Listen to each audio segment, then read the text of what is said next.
Years old, I told my mom, I said, Mom, I'm gonna have some money one day, and I'm gonna buy you a Mercedes, and I did.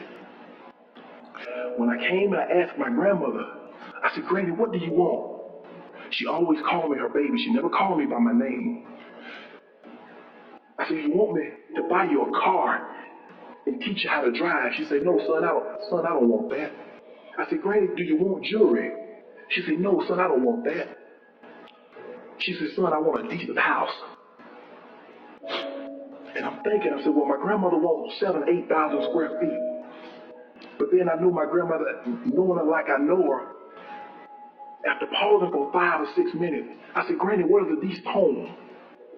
And I remember it like yesterday, and it was 30 plus years ago.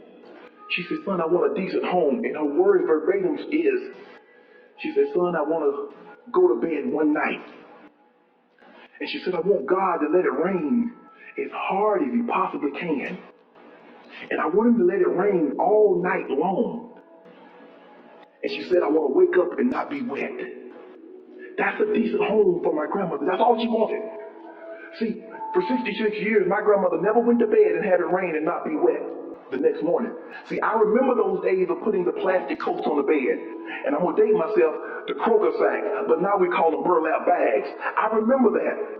I remember putting the pots and pans on the floor to catch the rainwater, the very pots and pans that we're going to cook in the next day. I remember that. It broke my heart that my grandmother, all she wanted, she got 2 grandboys that's making millions of dollars, and she wanted a house that wouldn't leak. That's all she wanted. That's all my grandmother wanted.